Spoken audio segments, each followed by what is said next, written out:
What are we supposed to be rambling about as we go live? I mean, we usually ramble about whatever we happen to be rambling about when I say we're going live. So I know, Yeah. but then you threw it off. it's usually about as smooth as sandpaper, and I kind of love that about it.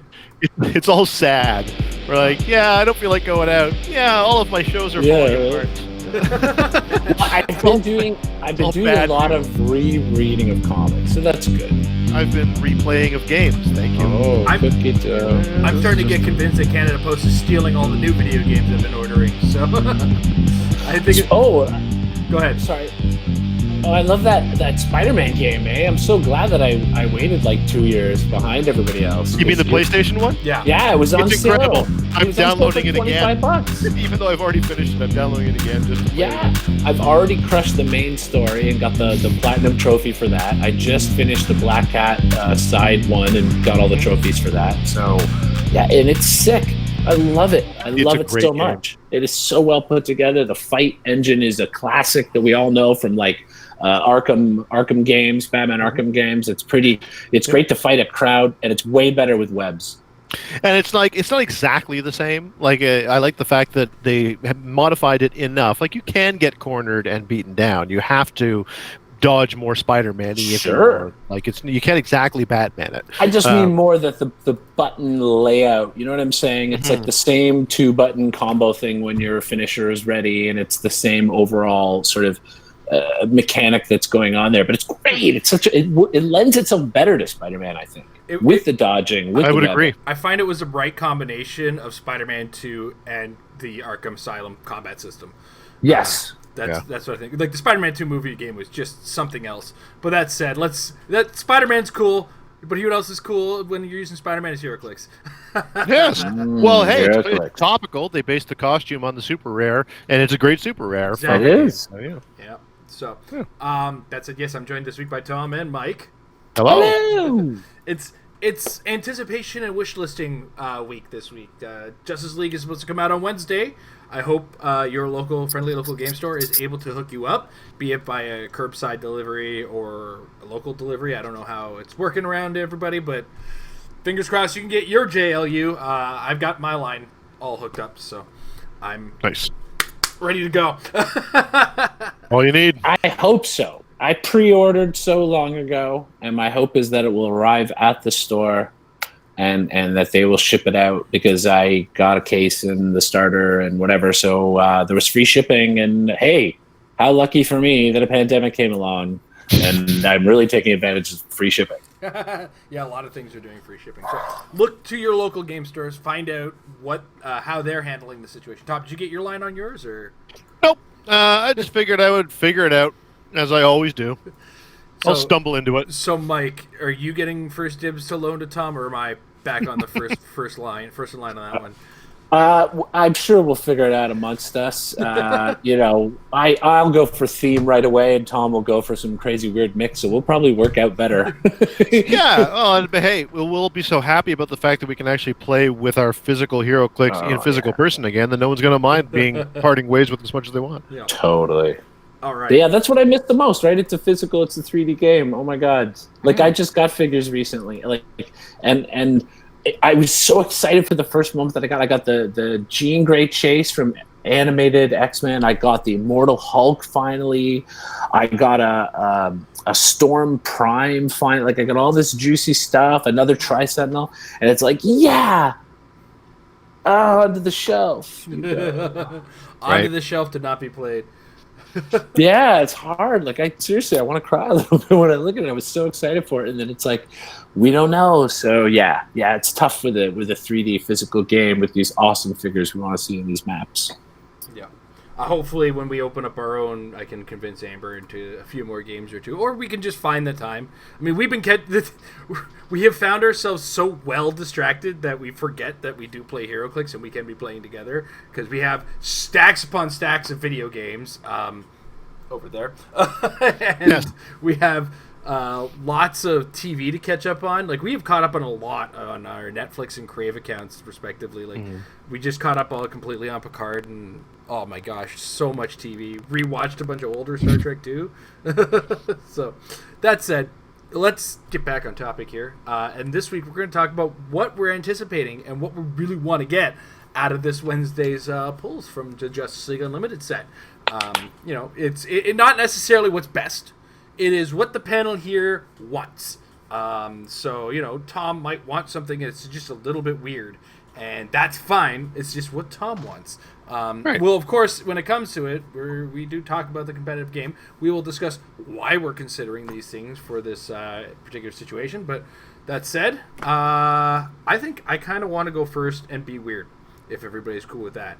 No, by all means. That never happens. You weird? Get out of here. I was more or less me first going never happens. Oh, yeah. No, that never actually happens. No, you never go first. And mine is kind of I think how many is there? It's a 5-way tie for what I want, but it's not a figure.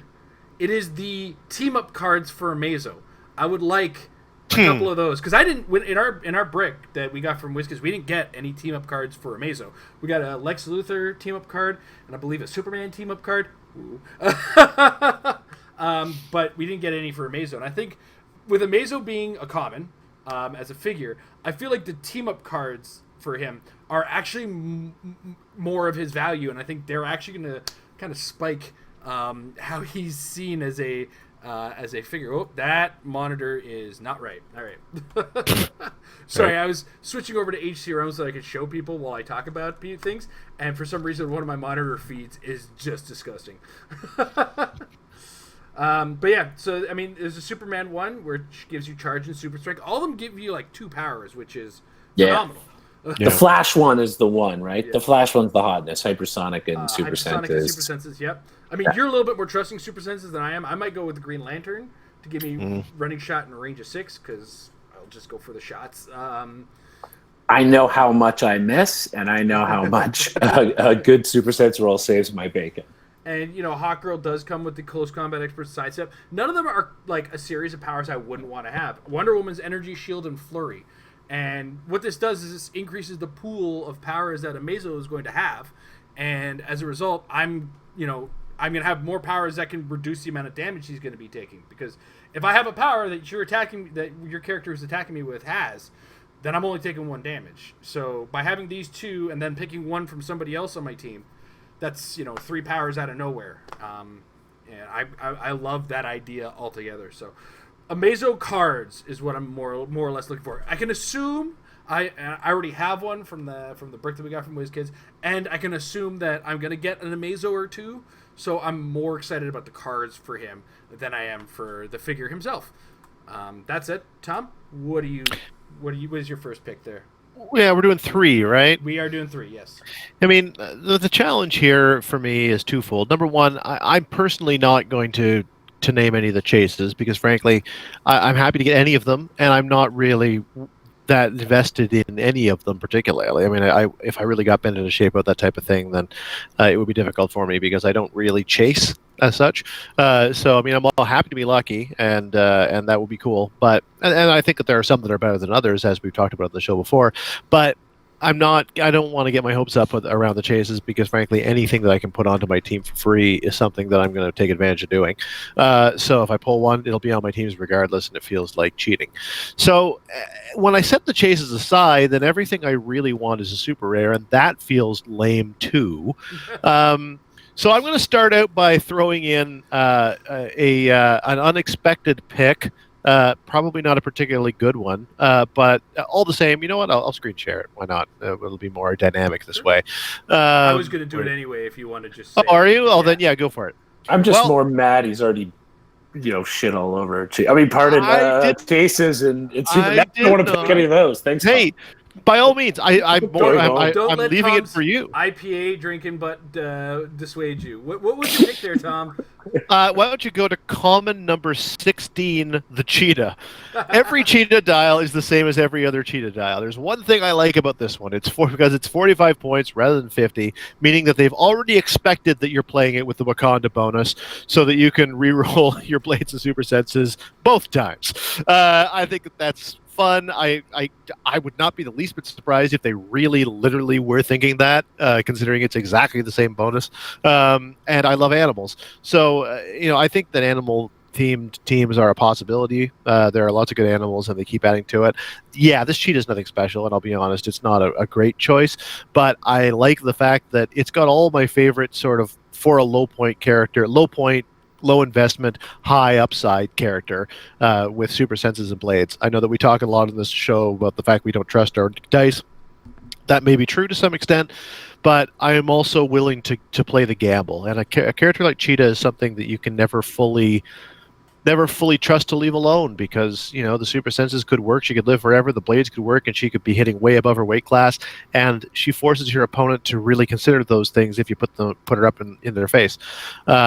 And you combine that with the fact that she can re-roll those powers, and you can play her with a map bonus to a nice even 50 points to once again re-roll that stuff. Then I think that there's an outside possibility, and it seems like a fun choice. So that's my fun choice number one.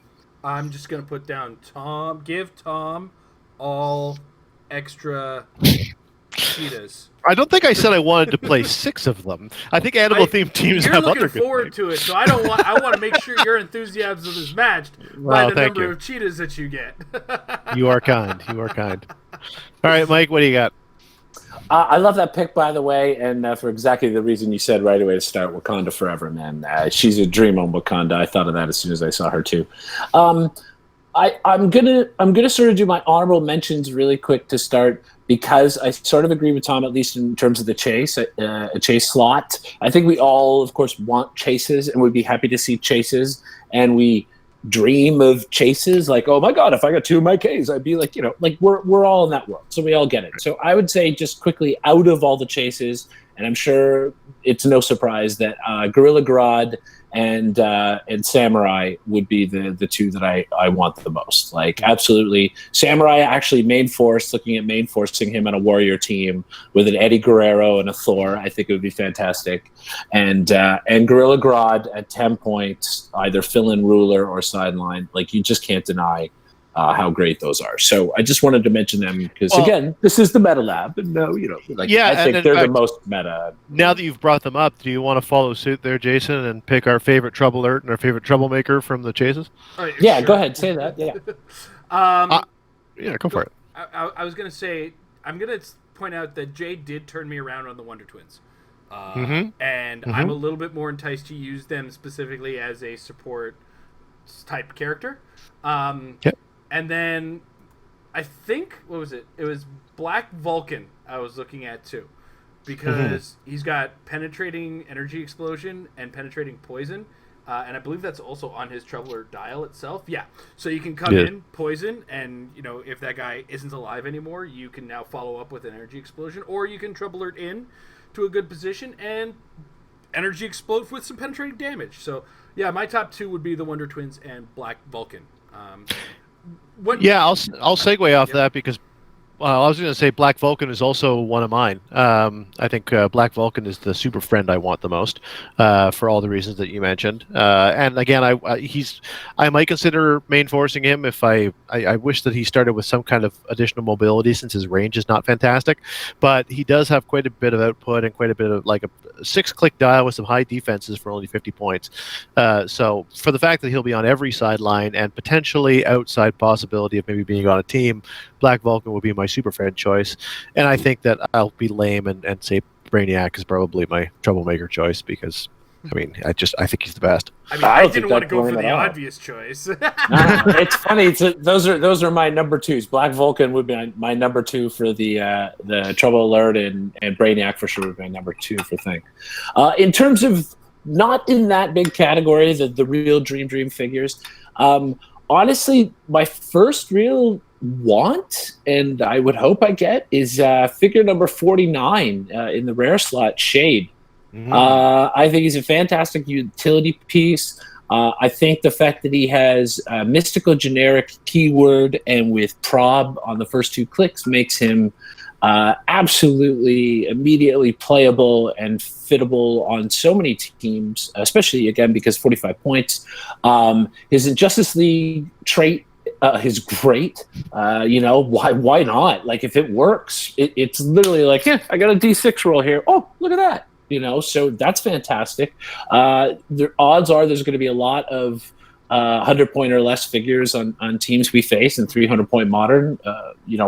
Obviously not a tentpole team, but this happens on the regular. His other trait with the stealth and the passenger carrying people with the smoke cloud, on top of the poison with smoke cloud, that's all the way down the dial. I just think there's so much going on. He's got an 18 defense super senses to start, which is great. Phase teleport, so you can get him anywhere you really want to go. Also fantastic. And again, because of the free smoke cloud possibility, he can get himself into stealth wherever he goes. There's just so much going on with this guy for 45 points. I definitely want to shade. I already liked mystical as a keyword. We already knew that. So definitely shade would be my one of my number one, if not my number one want, really. I do have to say, if we go back to our initial look at the set and we talk about Shade, and then we go back to how we've talked about it after the fact, I think we've all kind of turned around on Shade. Not me. I was in love with Shade when we first saw him. Immediately I saw all that potential there for the same reason, because he gets around the board so easily. Because the thing I've always noticed when building generic theme, the hardest part is the missing probs. It's great to get the map bonus, but when I was doing all my building with Mojo, that was the biggest problem when I was building with Ruler. I kept coming up with builds I liked, but I didn't have prob, and it kept hurting me all the time. Well, Mystic, there's more prob on figures, but it still gets tough, and it's tough to put that on a team and find a figure to put on a team. So as soon as I saw Shade, knowing that he could also carry people, create his own stealth, potentially poison people, Shade's one of those I've liked from the start. Much like how I fell in love with Unseen right when I saw Unseen. Well, as it were. Totally. All right. You want to start us on the second one there, Tom? Your second pick. Yeah, sure. It's tricky. There are a number of candidates, but again, trying to limit myself to only one super rare. I'm going to go all the way over to the starter set and point at figure number 106, and that will be Martian Manhunter. We've talked about him before, specifically at 40 points, since I can't imagine playing him at 75. But I really just like what you get for 40 points here. You get a taxi with the Justice League team ability, one of the few times that Justice League will ever mean anything. Still not great. I still wish it was what it used to be. But potentially with a +2 speed, if you could build at least 4 people with Justice League on your force, which is not that hard to do. So it's a pretty deep range taxi, but what really makes it go, you don't really need to taxi that much with him. What really makes him work so well is the fact that he's bringing leadership to your team, which is so crucial in this day and age. Potential for more action tokens, but it's unlikely, frankly. Shape change and invulnerability is like a better version of Impervious. Regeneration if you don't take him out in one hit. And as we talked about on the show before, the ability to move a friendly character who shares a keyword up to half their speed value, which is really useful. I think we've said before we can play 2 of them together. He's a nice little mind control piece in his own right. He does have some decent keywords in that respect. Police feels like an outside possibility to me, given the fact that it already has the super rare Spider-Man who's so impossible to stop, and the Prime Batman who I'm not talking about, but I sincerely expect will be an all-powerful force moving forward, but until they errata him inevitably.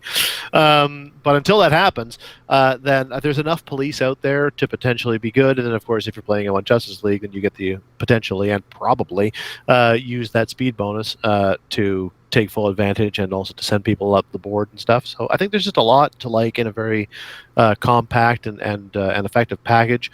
Add that to the fact that, of course, he's probably using theme prob if you're doing a Justice League theme team, and to me, he's an all-round powerful and potent, interesting support figure for 40 points. So he'll be my second pick. All right. Mike, what's your second pick? Well, it's been actually a lot of sets, and I would have to really take my time to figure out what set, since I've been lucky enough to pull a super rare Prime. So I'm going to use up my second spot with Micron.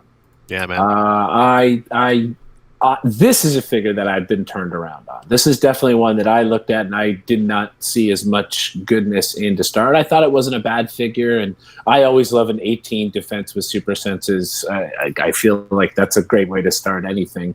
But I honestly, reading him over and over again, discussions with you guys and sort of power combinations, some builds people have talked about have really turned me around on this figure. I see a lot of potential there, a lot of fun things that you could do with this figure. The keywords are a bit but Justice League is something I'm going to be building with. So, and he definitely at 50 points has the space to be able to fit on there. So, yeah, I'm kind of excited about that, and it definitely comes under wish list because pulling a super rare prime that doesn't happen very often. Like I said, it's been a lot of sets. Since he's been ripping it up online. Certainly, I've seen a lot of him in the online tournaments, and he's really quite potent. So. Yeah, I've noticed a lot of build. I haven't got to see the sort of results of the tournament so much, but I've seen builds and I've seen things people are talking about, and definitely my mind's been changed about Micron, and that would be on my wish list for sure. Mm-hmm. What's your second choice there, Jason? My second choice is actually, even though I've already got it, one's not enough. That's fair. And that in this case is the 10-point. Uncommon Superman. He's playable at either 90 or 10 points, but I want more of them for the 10-point Superman Justice League guy. I mean, 10-point robot, right? Fill up those robot teams. He's got sidestep, 4 range, not great, but still stealth busting with the Superman ally. It's solid to carry with because he flies, and yeah, so. Overall, I like the idea of having an extra 10-point robot to throw on teams, increase my team size, get those maps if I do need those map bonuses. Iron Man. I mean, this kind of loses that don't die effect that the team has, but right. Either way, the more of these Superman robots, if only just for having more of them. So I'm up to 1. Let's keep the count going up for me on that. Hey, it's only an uncommon, right? So that's feasible. Yeah, it's feasible until you get a situation that I ran into in Wolverine and the X-Men. It's like, yes, multiple man. I got 2. I opened 2 cases and I got 2 of them. I had to call all my friends and all the favors and overtrade my butt off for them. All right, Mike, what's your number 3? Oh, it's so many multiple men. My number 3 is sort of like a figure as almost a representation of the thing. And what I mean is I'm excited for the starter. And like Tom, of course, that Martian Manhunter is interesting. But my number 1 figure, I would say, out of that starter actually would be Flash. I dig that Flash. I love him at 60 points. I not so much looking at 100 points, but I love him at 60 points. I think he's great. He fills in real nicely. I love that founding members trait, especially for just the +1 action total if I happen to make a nice Justice League team, which, as I mentioned with Micron, is a possibility. I love his movement power, with the power action and moving through everybody and basically dealing out a whole bunch of penetrating damage. Great if you face off against a team that's maybe more swarmy or lower point guys or something like that. Maybe a whole bunch of multiple men. Yeah. But overall, I'm really excited for the starter. I like the way the starter's been put together. Definitely the figures in the starter are better representations than a lot of those figures are actually in the main set. Looking at you, Superman! Right? So, so that would really be... But to make it official as a figure, I would pick Flash from the starter set. All right, good call. Let me get back to that. All right, perfect. My last pick is kind of similar to the last one, only because I have one, and again, I wouldn't mind more, and I just love this character and the way he's working, and I hope I'm not taking away any of your thunder there, Tom. My other pick is more Ultra Humanite. I really like Ultra Humanite and what he does, and you can play him at 25 points. He's not unique, so go crazy. You should play multiple. Yes. He's TK with sidestep. He's got mind control that doesn't care for terrain. Anything. Anything, exactly. He's got the Injustice League trait. So We've got animal keyword, which Yeah. I mentioned earlier. I think there's a lot of potential there. I'll say you are stealing my thunder a little bit. Don't worry, I have a backup pick, but yeah, Ultra Human Knight also I want, and I think that we should all get lots of Ultra Human Knights because you can absolutely play multiples of them together. Oh, and I for think sure. I can relate with the white-haired gorilla, so bear with me. There's no reason in hell to play 1 at 50. You play 2 at 25. Like there's just no way. Yeah. Like why? Real good piece. Why? Like I might reach across the table and slap you. Well, no. Like presumably you don't have any more than one. We but may yeah, be lacking a J, but Mike just channeled him right there. Yeah, totally. I would. Yes, I would. Why? It would be the one time I would be okay. Why are you doing this? Why would you? Look, I will just here. Take mine. Put it on the map right now. Get that What's off wrong your with team. you? He gets What's so wrong with upset you? about it. How did you get here? Jay reminds me of a young Jason Collins. right. But yeah, Ultra Human Knight's just great for everything he does. Even though it's only 2 clicks, he's got willpower with TK. TKing twice, 2 turns in a row is okay. You know, sidestepping works with that. 8 range mind control, amazing, Incredible. And once your team, here's the thing you always run into with low point TK characters like him is you always kind of look at him and go, well, I spent 25 points and he hasn't. Most of the time it's he hasn't really left the starting area, and that's kind of correct. In this case, you keep sidestepping him forward until you turn him into that tool that is turning your opponent's team against them or using their figures to your advantage. Everything about Ultra Human Knight is just so awesome, and I love him. All right, I'm done schmoozing about him. Tom, you get the last one. Yeah, well, I mean, it's tricky. There are a lot of good things. Even though I think that there are better figures in the set, I'm going to go with sort of a personal choice, only because of the fact that we talked about it on the show, and initially I was like 60-40, but I was inclined to be positive on this figure, and the more I look at it, the more I want to play it and see if it functions. And that's the Justice Lord's Wonder Woman, the very last super rare in the set, number 65. I just think that you get an awful lot. The Outwit and Pulse Wave Protection, in conjunction with Perplex to increase her defense and ESD, along with the fact that she's flying, so she'll be hindering. I think she might have the survivability to make it across the field.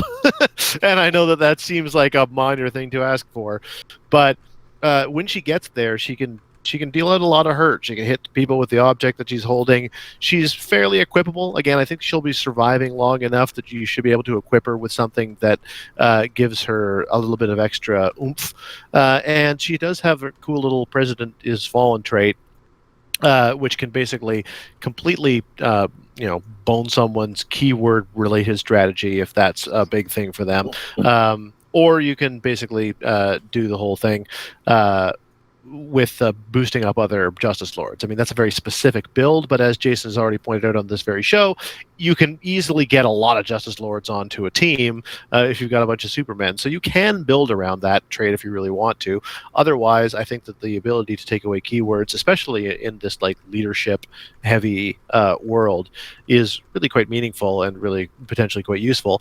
And I just think that she's got enough for at 90 points, she's less than the 30-year build. She's 6 clicks deep, and her you're going to have to deal with her invulnerability to start with. She can take penetrating damage, but Exploit is not super common, and Psychic Blast has got to get through her ESD and the Perplex she's probably put onto her defense. So I think that she's just got enough in just the right places that there's a possibility, and I want to just test it, see whether I'm wrong or whether maybe there's some hope there. I'm still not fully sold on this character, but I'm turning around on it, and if I see it in action, I might fully turn around on it. Yeah, see. Yeah. Sometimes I just want to test things, it's fun to get your hands on a figure and just champion it a little bit, and if it doesn't work for you, then that's fine. It's just a game. Yeah. All right, so we're really looking forward to Justice League, which is actually supposed to come out this Wednesday, May 27th, to date the episode. So hopefully you guys can get your hands on yours. If you are ordering online, hopefully you can get your orders, or your orders are in. Curbside delivery, however it is working in your region. Speaking of working in your region, everybody's region is different, and some regions are starting to open up again, as it were. More things are being allowed, larger groups are allowed to assemble, which means in some regions, Heroclix is allowed to be played again. And now it's weird times right now, and I'm just going to put this little disclaimer right here. What we're going to discuss very specifically is a big text disclaimer. It says we are not medical professionals. We're simply sharing our own plans of action.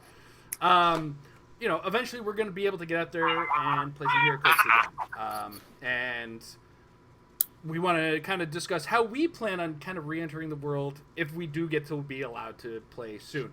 I know certain things in our province did kind of get sidetracked because there was an increase in numbers with regards to the pandemic, but that is what it is. So moving forward, when we are allowed to get into the tournaments again, we're going to just share what we plan on doing as far as kind of protecting ourselves or just general etiquette, maybe some new etiquette, some new ideas on how we plan to approach Heroclix in person again.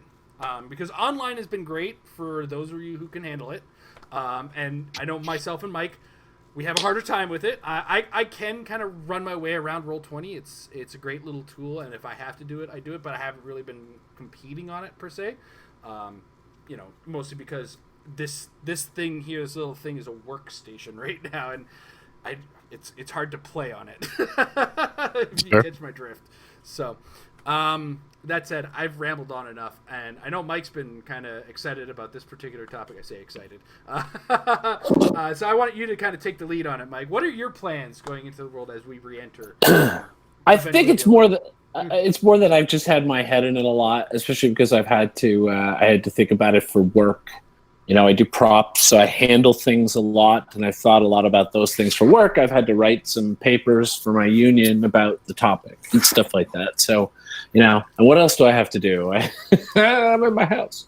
So, first and foremost, I think the hardest thing going forward, if in the early stage, will be how friendly I know we all are when we go to events, especially the larger events. I mean, I think smaller tournaments won't be maybe as difficult, but the big events and wanting to travel for the big events, that's tough, right? So obviously we're now assuming enough down the road that our borders are all back open and people are saying you can fly and what have you. But hey, maybe want to still be worrisome. So like a pre-vaccine world.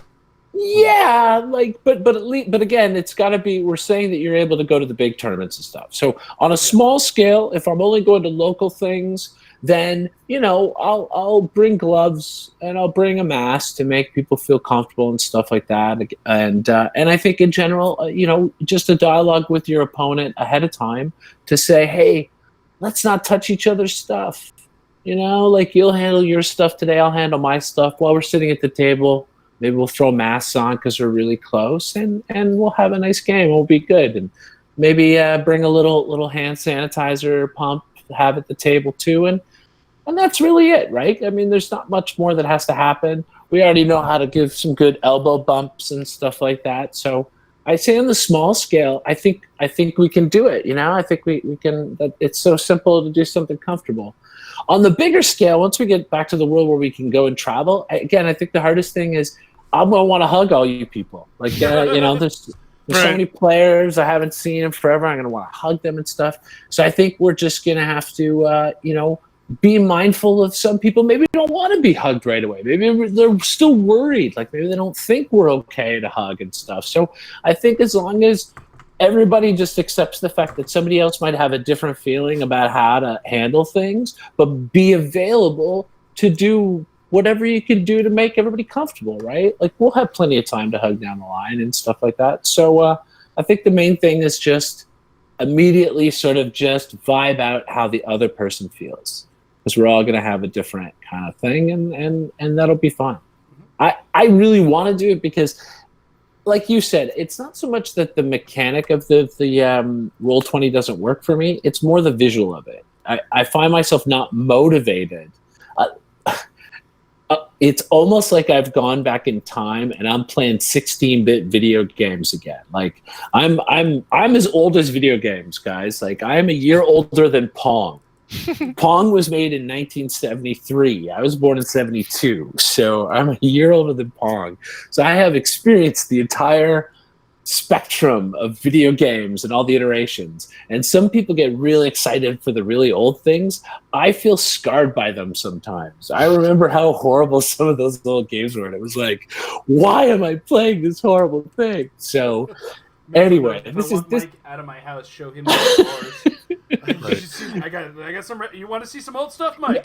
Dude, I have a working Intellivision in my garage right now with 12 video games to it. So it's got the faux wood paneling and stuff. Yes. The box still has the sticker from Simpsons. Wow. It was $499.99. That's how expensive this thing was. So that'll give you an appreciation for yeah. I got a couple of N64s and stuff in my storage lockup. I get it, but you know what I'm saying? Yeah. Now that I've got a PS4, I don't want to go and play that stuff. You know what I mean? Like, I'm not motivated to do it. Once in a while, let's go to a barcade, sure. So that's kind of how I feel about Roll20. I'm just not motivated because I've invested all this stuff in figures, and I so want to put them on the map. They look so good, especially now that I got my third Wendigo. Come on. Wendigo party. Let's do this thing. I'm kind of on the same page. It feels like playing on Microsoft Paint after I've played like Hearthstone and Magic the Gathering Arena. Yeah, that's all I'm saying. It's tough. But at the same time, Magic the Gathering Online is still running. I can't believe that is about on the level as Roll20, man. Oh my gosh. All right, Tom, what about you? I mean, it's tricky because I don't feel like I have a lot to add.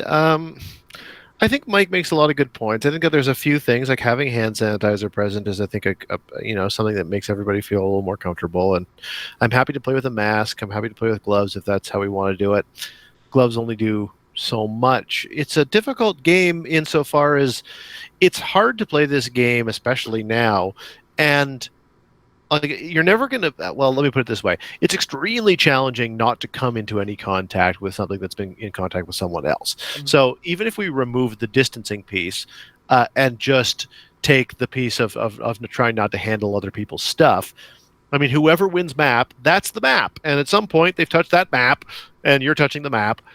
Even if you handle your own figures, I mean, it could get a bit weird if you're stealing your opponent's objects. Then, if you don't want to touch them, that's going to be difficult. The fact we can check each other's cards now, I mean, like, it's a small thing that I would be comfortable doing. Like, one thing I've often suggested, because I have a bad memory sometimes, if I'm being completely honest with you. I have no idea why that might be. Empty bottles pile up and tell me. I'm sure Mike, the little cloud that surrounds him, is a good reason for it. Yeah, I mean, both for me. I am in good company in that respect. But one thing that when you've got the Pog generators, I mean, Groot is the obvious example, although I got to know all of Groot's pretty well eventually. But all the Pog generating figures, I'll often request my opponent, can we just open the card and stick it sideways in the map so it's both visible to both of us, and then it just sits there and I can just look over at it whenever I want to.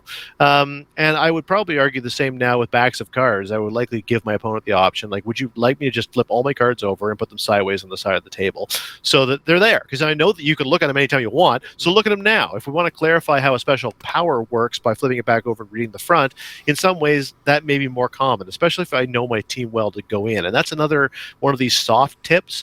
I think I'm going to start by going in with figures I've already fairly well learned, so that I can let my cards be the province of my opponent, or at the very least have them over there more, and be confident in what I'm doing and focus on what my opponent's pieces do and what they're doing. Just because it's one less thing to be constantly picking up the card pawns and looking at putting it back down again and making them potentially feel weird or awkward if they need to ask for information or handle the stuff themselves. I mean, Mike's final point is probably the most important point of all, which is just figuring out what the comfort level of the person across the table is with you, and then proceed with it. I can only assume, or at the very least hope, that no one's going to be coming to the store and no one's going to be sitting down at the table if they don't have at least a high level comfort in being there in the first place. Like, if you're not comfortable being there, you shouldn't go. And that is a lot easier said than done sometimes when we don't have a lot else going on, and like, this is one of our outlets. And so, I know that we're talking about doing the thing in person. if you haven't tried HeroClix Online, then maybe give it a try. You might like it. If you're 50-50 on it, if you're not comfortable going to the store but you want your HeroClix fix, it is still an option. I know it's not great for everybody, but it's better to be comfortable playing online in your living room than it is to be uncomfortable across the table with someone else.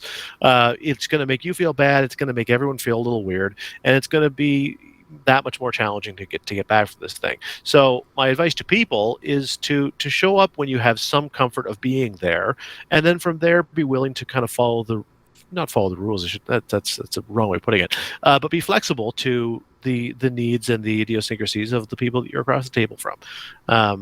And I guess that's kind of my thought on it. Mm-hmm. I think the only one of the biggest challenges I'm going to have to run into is my hearing is not the greatest, and I kind of supplement my hearing with a little bit of lip reading. Like, I'm not great at lip reading, and unless I'm absolutely focusing on it, but not having that when, a lot of us are going to be wearing masks is going to be difficult for me. So I'm going to have to adapt and listen a little better, for sure. And that's going to be that's my first adaptation. Is I'm going to have to do a significantly better job of listening to people. That said, Mike said a lot of things that really kind of hit it on the head. And I don't know, traveling with hand sanitizer isn't the worst thing in the world as far as flying on a plane. Let's say we were going to Worlds. I think you can arrange the little small bottles. Well, you just put it in your luggage. You just don't have it in your carry-on. Okay. That's all. Kids, stuff like that. All right. I mean, but at the same time, especially if we go to the same place in Memphis, there's the Walgreens down the street, so it's not a big deal unless they're still out of it. But yeah, so knowing how to travel with that, understand your travel restrictions when it comes to moving around with these things, and do your best to make sure, like Mike said as well, you and your opponent understand how things are going to be handled. If you need to get a closer look at something and your opponent's not so keen on you grabbing it, have them hold it for you for a second, or be willing to, flip a card and hold it in a specific way so your opponent can read it and list to them, communicate. These are kind of the communication etiquettes that we're going to have to start to learn for a little bit until, and even after, some of this is going to stick, right? Yeah. I mean, if I go back to the days of SARS and hand sanitizer stations started going up outside of buildings all over the place or inside of lobbies and stuff like that, that didn't really go away. So things like that might, along those lines, just might become the norm, and something in HeroClix might just kind of stick, right? Like Tom said, having a way to just display all the cards for your opponent. We're losing a lot of the sideline as far as what it's going to do. So we're not going to have as many cards. There are still effects that use the sideline, but we're not going to have as many sideline cards as we do now that may be pertinent to the game. So for instance, if I have 2 of the sideline cards or 2 of the team-up cards for Mazo, I use one of them and not the other one. Those cards are non-factors, and most of the cards there are non-factors anyway, right? So finding some way to easily communicate those. I love little things that help with the communication. So I'm the first one to get a big order of bystander poker chips from Big Bully Games the second a new set comes out. It's give me all the bystanders, I want them. So that's clearly out there for people. That said, I've been looking into the idea of a solution, kind of how when you a musician will have a music stand and you'll flip through the book and whatnot, something like that'll hold the cards up for people. Yeah, I was thinking about that. I couldn't come up with a good conclusion, but good thought. Another thought going on the same thing is something like the music stand, but use those binder pages for cards, or Rolodex. Yeah, whatever you're comfortable carrying around. Retrofit an old Rolodex. But they're so useful. Oh, that would totally work. Yeah, because you can just have them all standing up and they flutter. You can just. Okay, I got a project. I can see myself sitting there. It's Jason, yeah? Judge, what? Stalling. Oh, God, it happened again. Stupid Rolodexes. Right. So, just big communication and shared etiquette at the table, obviously the handshake's gone. Elbow bumps are good. Some might be more comfortable with fist bumps. I'm a little less on that one right now. But I know I've been adapting myself to kind of increasing number of fist bumps I give in lieu of a handshake. just because of how many germs pass, right? Like that's on just a normal basis. So I shake a lot of hands when I go to these tournaments, and Yeah, and that is the thing, right? We are also like we shake a lot of hands, we give a lot of hugs. It's that type of an environment, it's that type of a game, and it may be a very long time, and it may be never before we can really return fully to that thing. So I think adaptability is crucial, and it's the only way that we're going to move forward, and it's a lot better than not having it. Yeah. The game. Yeah, Either, so. and if we dialogue about it, then nobody gets hurt feelings, right? Because that's the thing. Because of the fact that people are going to have various degrees of reaction to it. So you don't want to offend a person either by them feeling like, oh, they're not happy to see me, or freak them out because they're like, oh my God, they came right at me for a hug. Like that's all it is. I think we all have varying degrees of how we feel about what's going on with this thing. But at the end of the day, we all love Heroclix. We all love having our Heroclix friends and going to the event and being friendly. So we just got to maintain that vibe, just keep it light. This sounds like an episode for the future. It's like Heroclix communication or carrying in this world right now. Because I feel like, I was onto something with that card page. I'm starting to think of ideas because, like, you could use a card page with an upside down sleeve so the top of it is covered, and then in between rounds you can disinfect it with a disinfectant wipe because it's all covered in plastic. Sure. Yeah. So. Well, those harder plastic sleeves are great for the cards. I mean, they're not as great, obviously, for the fold-out ones, but they do make double wide ones too. So that's something to consider for the short term too, is making sure all your cards are in those double-sided hard plastic things. And then, you can have wipes with you too and wipe them down between events, whatever makes you feel comfortable, man, whatever you got to do. There's going to be bags, wipes, sprays, and sanitizers everywhere in these tournaments. Probably. Who lost a sanitizer? I'm really thinking about some kind of thing for cards, though. Again, like you take those hard plastic sleeves and Rolodex and retrofit those to fit in there, and because they make ones that actually have a shell that goes around it too and keeps it contained. So you'd have all your cards in there, and you just lift up the thing, and it's like, oh, which card do you need to see? Turn right to it. You can see both sides of it. I love this idea. Craft time with Heroclix. That's it. I think fans should try and make their own and send some pics. Like, why not? We could talk about it. It'll be great. Crafty corner of Metacraft. Craft corner on the Metal Lab. The actual lab of the Metal Lab. Right. Yeah. All right. Taking the disclaimer down, so we're going to stop talking about the topic from now. We'll move it to other episodes if we have any other further ideas that we have to share, or we have any unique things that we want to talk about. But that said, I think we've talked enough through the week. Next week we're going to talk highlights from our Justice League Unlimited, if we get any, and we're going to be talking about a post-rotation world of building. We were initially going to do it this week, but I got to find more things to say than Dr. Doom. So, right, that's true. You've said that before. I've said it a few times. I think it's Dr. Doom. I'm going to Dr. Doom the Dr. Doom, and then I'm going to Dr. Doom. Speaking of our Dr. Dooms, I want to talk about our Dr. Dooms. That said, as we kind of wrap up the episode, I do want to thank our patrons over at patreon.com/Heroclix. You guys are awesome, and we're looking forward to being back in action in June. We have some new ideas coming around the corner. I've talked to Tom and Jay. I'm going to bring it up with Mike later on. We're going to be flipping around some things, some of the perks, some of the bonuses, what we're planning on doing, what we're going to kind of get rid of, and what we're going to kind of do for the future moving forward. So that said, we're gonna talk to you guys about that on the Patreon within the next. June's coming up. We gotta get that done and wrapped up soon because it's the 25th. It's like a week, and we have one more May show, and then it's thing. So. Right? Isn't it? Wait. Oh yeah. Wait. What? No, we next don't have Monday? another May show. The next show is June. No, 1st. that's it. Next Monday is June. So I gotta get in touch with them on the Discord and on the Patreons and all that kind of stuff. So, whew. June kind of snuck up on me out of nowhere. It'll do that. No wonder it's so hot in here. Usually it sneaks up because I'm busy, though. What the hell am I doing? I'm not doing nothing. This is crazy. Yeah. All right. So, that said, we're going to start with our questions on the Facebook. I'm going to take a quick check if there's anything on the Discord. Doesn't look like it because the only Discord that's active is my friends. Okay, cool. All right. This question, I think we've answered it a lot, and I don't mind answering it again.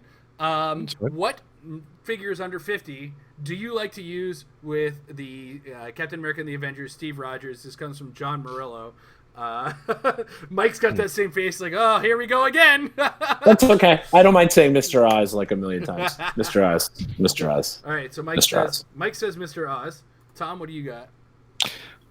I mean, I feel like the Vultures are probably a pretty good answer. I'll be honest with you, I don't especially like trying to build with it. I don't like that Steve. I know that it's not that there isn't anything to like. I guess sometimes you just don't like a figure. And it's not that I don't like that effect. It's just I feel like I'm building a 250-point team, and I hate that. It's a real personal hang-up that I'm just not excited to have that Steve on any of my teams. Coming from somebody who's been building 292-point teams for a couple years, that's shocking. Well, yeah, that's a different thing. But I know what you mean, Tom. There was. Yeah. It's almost like he's almost too good because we all got excited about him. Everybody saw him. Everybody knew what he could do. Everybody got excited about the thing.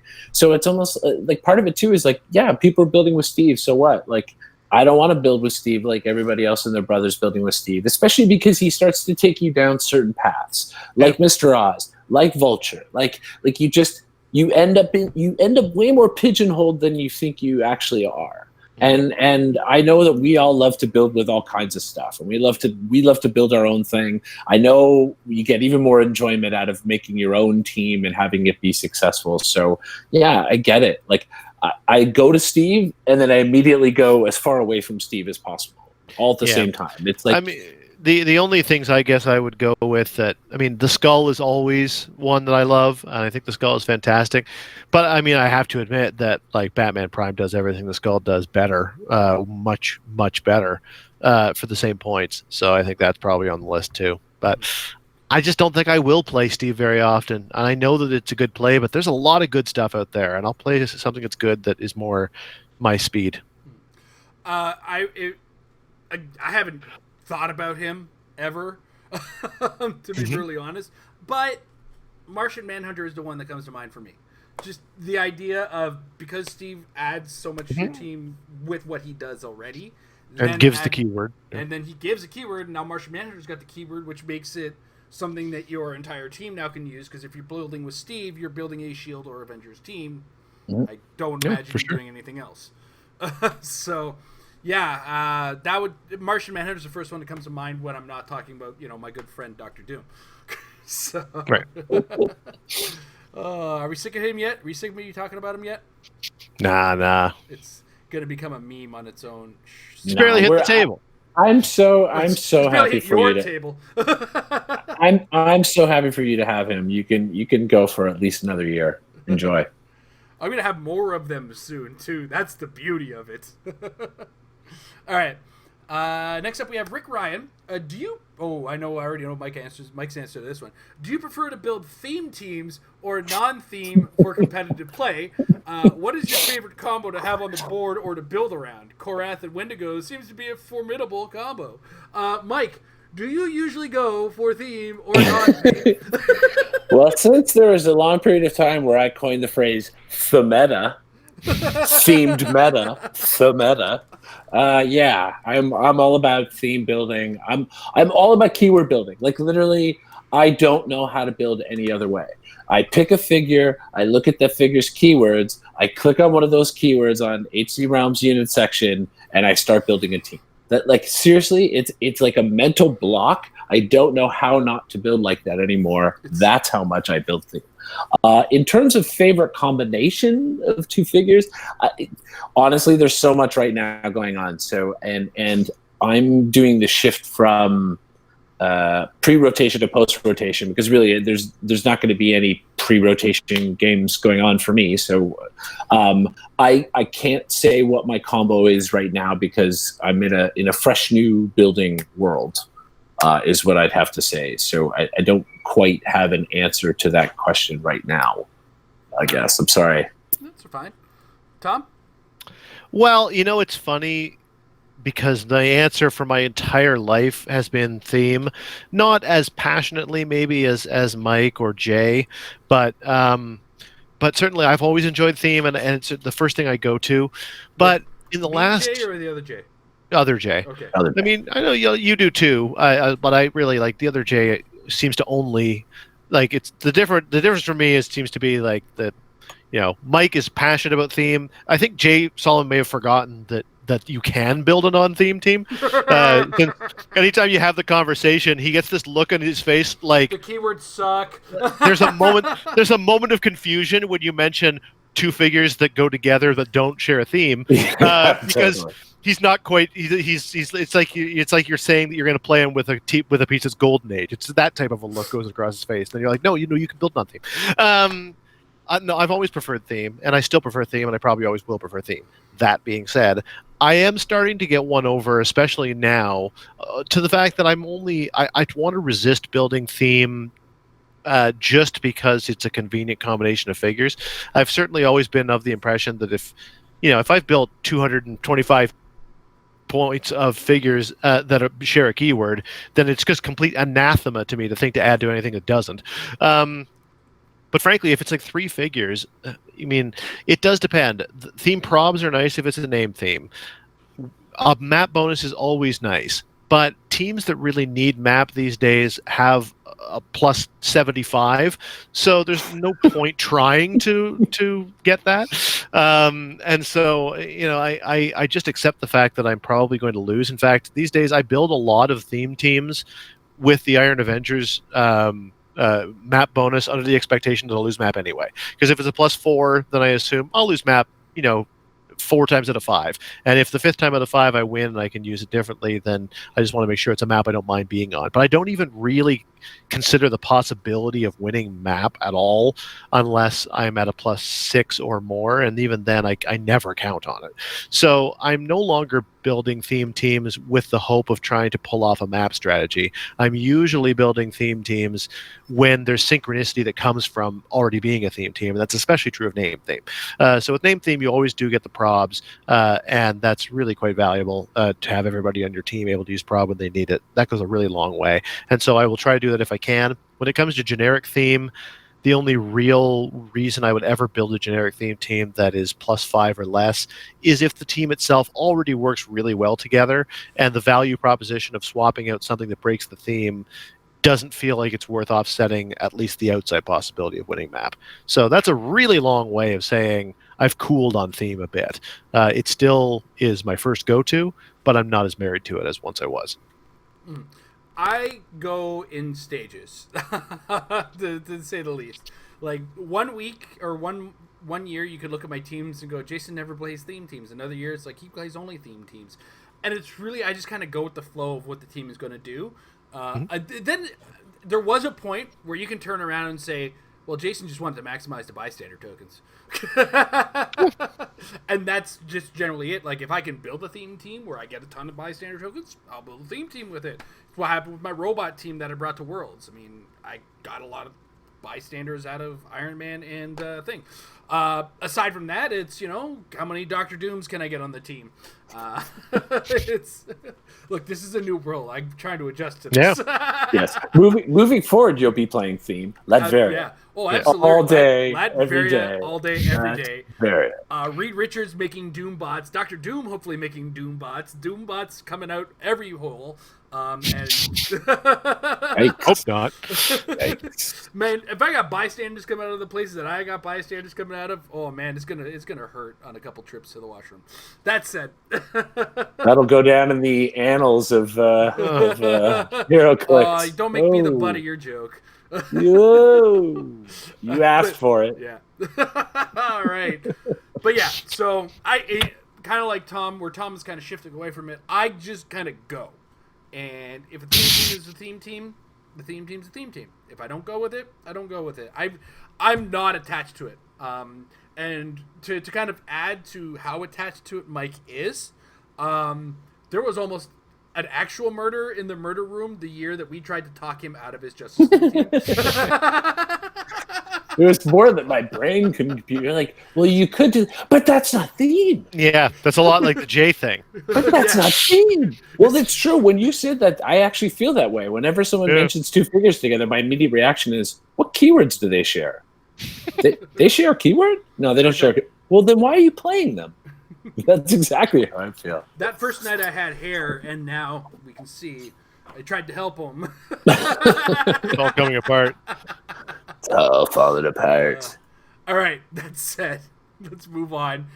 Colin Bell, why have Trader and Gardner seen a dip in play, and do you think they might return to the competitive scene at some point? I have not been on top of the Rock Online, so I'm not 100% sure. I'd have to look into it. Something might have edged them out, because there's been a lot of talk about how Black Widow works. But neither here nor there. Sometimes things get edged out, or just people stop playing it. I mean, it happened with Felix Faust for a while. Felix Faust won Worlds, and then people stopped playing it for some reason. And then he showed up again and won the Rock World Cup. It's a really weird stage of things. So it's really hard to just say, in my opinion, as to why. I know Tom's been playing some more online tournaments, so he can probably has a better answer. But the way I see it is like this ebbs and flows kind of happens, and sometimes if a team just kind of gets thrown to the side, or figures get thrown to the side and then show up again, and then all of a sudden it's like, oh yeah, this still works. But that said, Tom, have you noticed a reason for that? Well, I guess it depends on whether we're talking about, because online these days I'm playing a lot of post-rotation, and frankly a lot of the tournaments are post-rotation, and post-rotation is a very different world. So, it's hard to comment on the pre-rotation thing, just because, these things ebb and flow. I absolutely think that, our Gardner and Trader are still out there in what is remaining of the modern age. I just think there's a lot out there in the modern age, and maybe they're not the hotness anymore they once were. In a post-rotation world, I mean, especially Trader contributes a lot on a team that has the ability to build around general manipulation and staying alive and letting the ID characters do a lot of the damage output.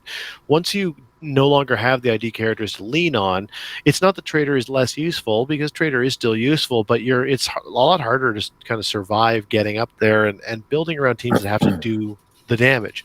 And I think that also post-rotation right now, because no one has their hands on the new product and can play with whatever they want, people are really interested in trying, every little brew with the new hotness. And there's just a lot less Heroclix now than there once was. So I think a lot of things contribute to the fact that we're not seeing a lot of them. We're just not seeing a lot of Heroclix. Those who are playing post-rotation type things are excited to play with their new toys. Those who are playing pre-rotation, it's such a huge mosaic of options that Gardner and Trader are on that list, but they are not that list. And I think that Jason Wingard type teams have really taken a lot of the attention over for free attack, move up and attack free the way that Gardner does. I mean, Jason has the ability to call in much more potent attackers to do exactly the same thing. You know what I mean? You know what I'm talking about. In context, I do have the potential to call in a lot of bystanders. I started with Wingard in the first sentence, so it contextualizes the statement.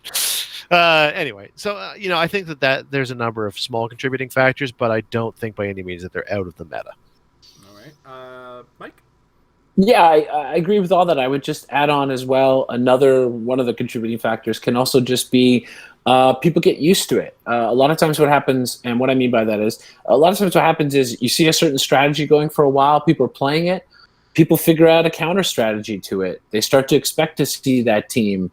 So that team maybe doesn't quite do as well because people prepared for it. And so people say, okay, well, I'm not going to play that for a while because now it seems my play group is being prepared for it.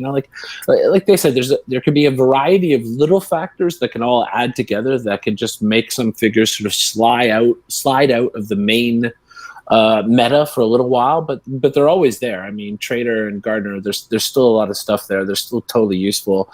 I mean, anytime you could be making free attacks at a distance through terrain is great. Stealing equipment off of people is still great. We already know that that's still effective. I think maybe you see less of a highlight because we're going to see less Kobik post-rotation maybe. So you're not going to see that whole Trader stealing the cube thing. Who knows? Many factors, just like Tom said, that could affect this. So, but they haven't gone away. All right. Next up, Aaron Lloyd. Do you think we're seeing a realistic idea of what the meta is shaping up to be? in the online tournaments, or do you think some teams are being kept in the sideline for when a big in-person events come back? What I am going to say is there's a lot of... I'm going to say the group of players that is playing online is a lot smaller than the group of players we would consider when considering the wider metagame. So if I was to say, is this an accurate idea of what the metagame looks like? Currently, yes, it's exactly what the metagame looks like because this is all the games that are being played right now. That said, when we go back to playing in person, that's going to drastically change, and our birth of number of players that are going to be playing is going to change that a lot. And like I don't know how a lot of these tournaments are 32 players at most, right? Oh yeah, usually way less than that. And I don't think we have 20? the same variation in the 20 to 32 players in these tournaments that we're seeing in tournaments across the states, across Canada, across the world. Yeah. Like, so There's more online than just Rock Online, admittedly, so I'm kind of tunnel visioned about my own experience with it, but your point still stands. Yeah. There's a lot less Heroclix now than there is when people can go to their store. Absolutely. And as a result, I think we're getting less of the variation that we can realistically expect. That's, and that's to be expected right now. I think if we go into this, we never get a chance to get into a local game even or another WKO, and somehow there's a big event like Worlds or Nationals. That's going to be a wild ride, man. Yeah, yeah, totally. It's going to come down to who practiced what and who thought about the most number of combinations in their practice group. And I do believe, I'm going to say this, that these guys in the Rock Onlines do have a better idea of different ideas. So if it is prudent to keep an eye on what the ideas these guys are coming up with so that you can look to it and say, hey, how do I work against that? It's a good idea. It's a good look. It's a good snapshot. That's, I think, is what the word I'm looking for. It's a good snapshot of what the meta game is going to look like. With more options actually existing out there. I'm going to let Mike take second on this one, though. Yeah, and I think, too, that there's always an evolution to the play. So as time goes on, as online play goes on, people are going to come up with other ideas. They're going to come up with other build combos. We're going to see certain things played for a while, so people are going to adapt to those things and start building counters for those things. So it's a microcosm of the metagame right now that has an overlap of the eventual macrocosm that will be the game. That's kind of how I feel about it. Like, obviously, these are players who are playing. Obviously, this is the game, and there's a lot of post-rotation stuff being played. So clearly, we're going to see stuff like that. But I think in regular games we've seen where you have some big tournament, a bunch of stuff is played there. 2 months down the road, another big event happens, and we might see totally different teams. We might see half of the teams be different and half of them be the same. Like, I mean, it's always evolving. People are always looking at stuff and going, what won last time? Do I play that? Do I play against that? Do I play something totally out of left field people aren't prepared for? Like, there's always a process going on. There's always an evolution of the game going on. So it's like Jason said, it's like yes and no all at the same time. Tom? No, I think that I also kind of chimed in while you were talking, so I agree with what's been said. Okay, cool. All right, so next in the chat we have Neo Shazam. What do you think is the most interesting combo option missing from the meta? What's missing right now? Like, currently, everything exists. Yeah, I mean, I'm wondering how to answer the question. It's a great question, but I wonder how to go with it. What do we not have that we really want? So, like, let's look at it this way: what team can't we build? Right? And it's really hard because there's Alpha Strike teams right now where you can just barrel down the map and just do a ton of damage that's almost unrecoverable, right? There's teams that just won't die and just slowly plot out your opponent's team. You can swarm the board with bystanders. You can mind control the entire opponent's team. You can slap action tokens on things. You can call in a figure who wasn't on your team right now. In the future, you won't be able to, but I think we're good without that. It feels Go it ahead. feels almost like expect the unexpected. Like it's kind of really hard to answer the question of a really broad, like, what's missing Yeah. Well, I mean, combo per se. You know what I mean? Like, yeah, the because combo part is particularly difficult. Well, that's the difficult part. it's combo / option. So if there's an option that you think we don't have, I mean, that Yeah, well, the first thing that comes to my mind is free action control. The Green Yeah. Lantern battery gave that for a while in a very severe fashion, mind you. And there have been a few figures that have had some impact on that. I can't think that there's much of that right now that does it, and certainly nothing viable. But I do think that free action abuse is turning into a bit of an issue. The two things that I wish there was something for in HeroClix, not so much so that I would play it, but I like the way it sort of forces everyone to keep it in mind when they're building their teams. One is a Jason of Sparta style, once per game, protect yourself type of effect. protect your name. It helps to keep some of the alpha strikes in check. It helps to keep some of the, Batman Prime across the board, one turns your team type of things in check, when you can build a strategy around trying to survive that type of thing. So that's one thing is basically, a free protection effect. As long as it's locked down in such a way that it can't be combined with the aforementioned strategies into an Uber team. And the other one would be free action control. Like I said, I think the free action control, if there was something that offered it, would make a lot of teams think about the way in which they're going about their business, because you get teams that just take like dozens of free actions, it seems like, and it can become, if you really were able to lock that down in some meaningful way, then it would really force people to diversify their teams. And in some ways, in the post ID world, one of the best opportunities we have is the opportunity to create teams that have some inbuilt diversity, but that's limited when you've got like the extreme free action stacking. All right. Mike? It's interesting. Like, I think, I mean, I like what Tom said. That's kind of, as I was pondering it, I was thinking about, maybe something that affected actions more. It's hard for me to sort of answer the question specifically, as much as it is for me to sort of like be brainstorming of what kind of a trait or power would be interesting to bring into the game. And I guess touching on what Tom said, it'd be interesting if you had somebody who came in who could turn free actions and regular actions into the same pool.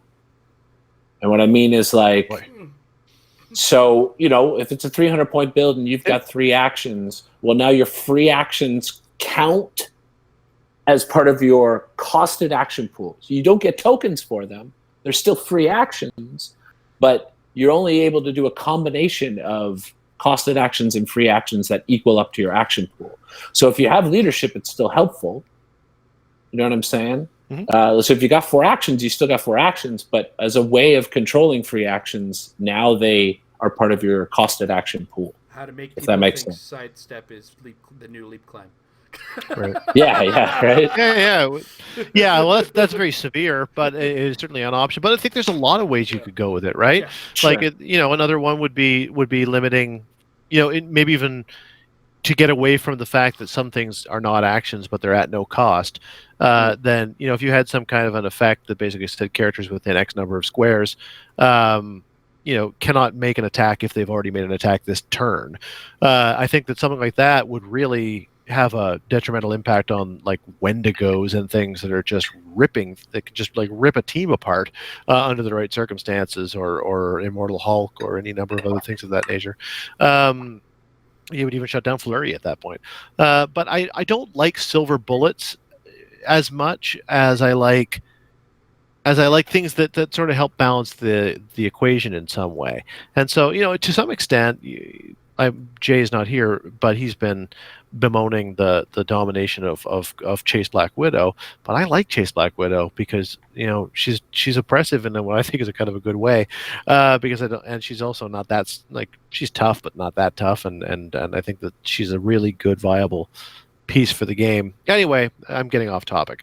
The topic was what's missing, and the only thing that I like, excess control is missing. That's a weird way of putting it, but all right. I'm just trying to read this next question that I got here, so bear with me. I feel like there's words missing, so. But Michael Fedor, the Alpha Patron, will the Justice Lords disqualify any additional JLA trait cards to be used? It just says on the card, if there's a character named X on the team, then I suppose you give up the theme team. Is it worth it? What? Because the Justice Lords is extra damage, isn't it? Yeah. Anybody know what's up with that? Well, I mean, is the idea that is he asking whether you could play like a team up Wonder Woman card with the Justice Lords Wonder Woman rather than the other Wonder Woman? Oh, because you are technically playing a Wonder Woman at that point. If the character's name is the character's name, it doesn't disqualify anything. They don't have to be JLA. But then I think the additional is it says that you can't have multiple figures with the name or whatever. I think he's combining those. Name? Hold on, I'm looking up a team up card right now. Yeah. I thought you had to be on a team. Force. If any characters on this, so there you go. So the answer would be yes. Yeah. So you can use a Martian Manhunter Justice League or a team card with the Justice Lords and JLA one. So you can't do that. If there's two Martian Manhunters on your team, can't do that.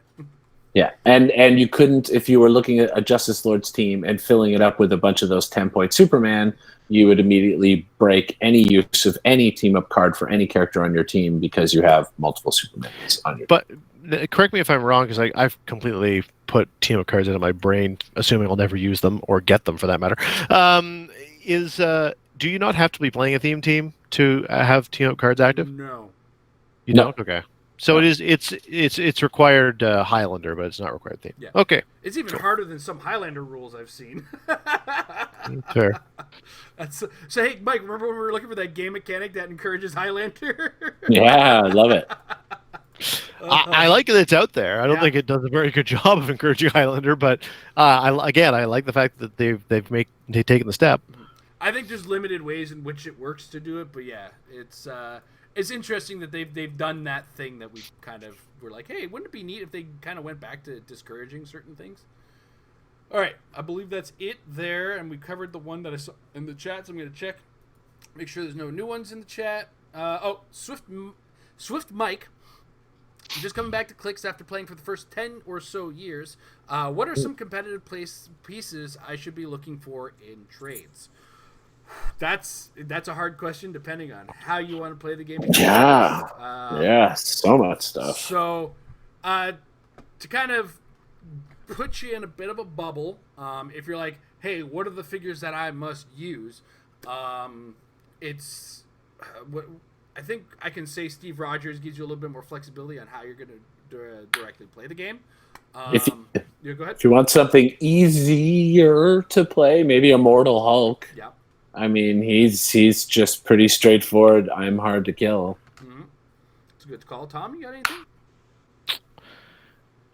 Yeah, it's hard to say. There's so much that why isolate anything. Yeah. That my mind immediately goes to things like Super Friends and Troublemakers because they will be on virtually any team as long as you got some sideline space.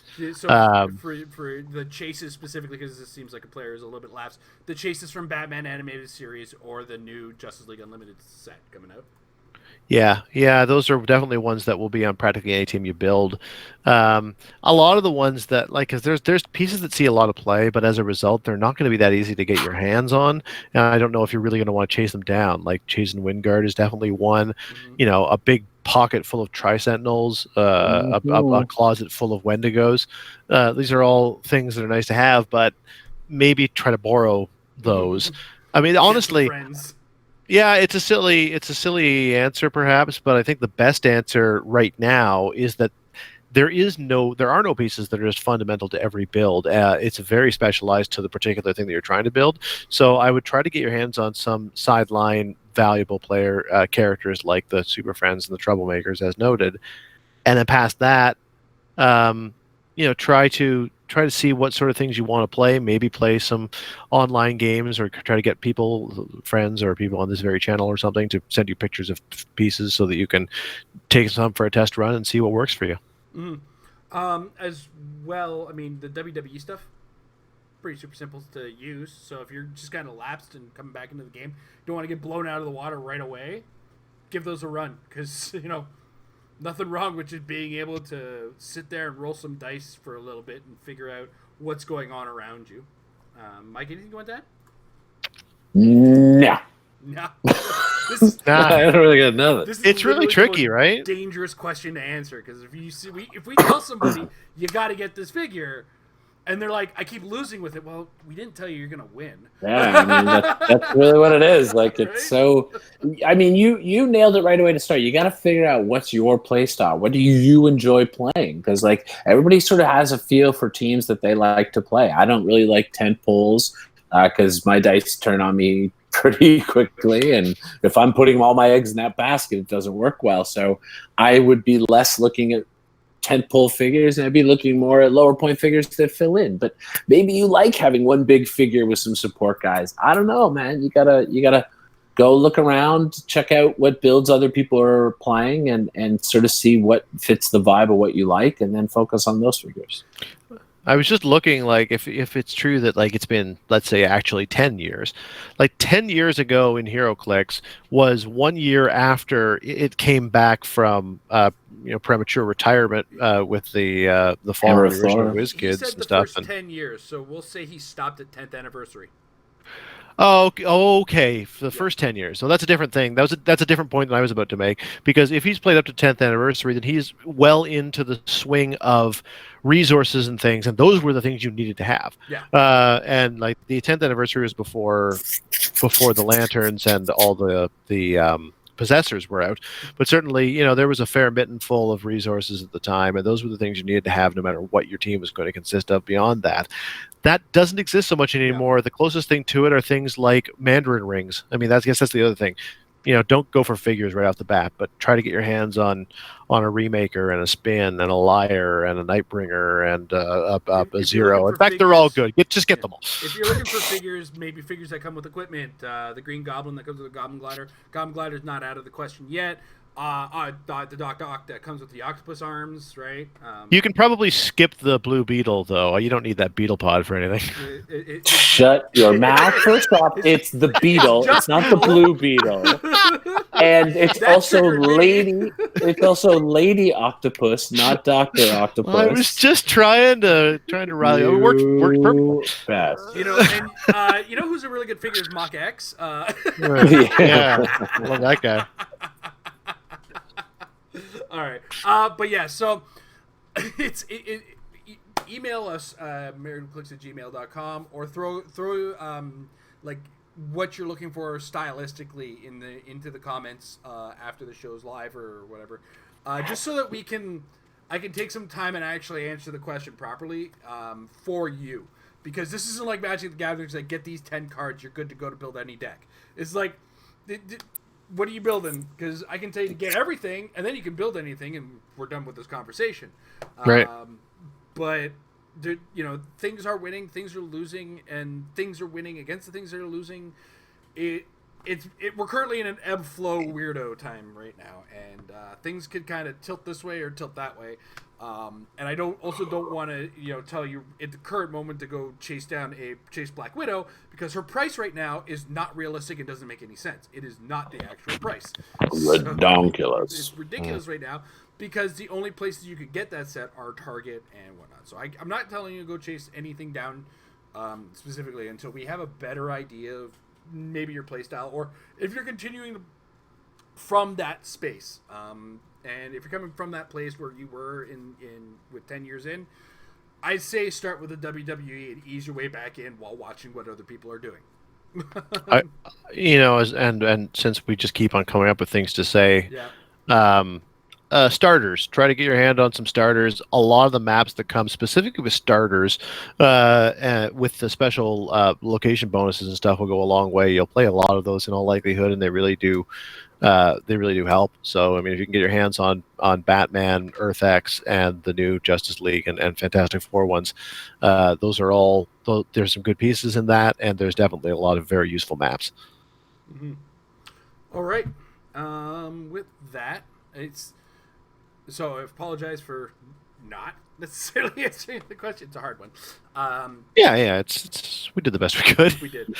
Multi-leveled. Thank you guys for watching live. Thank you guys for watching in the archives. If you're watching in the future, thank you, Tom. Thank you, Mike, for joining me today.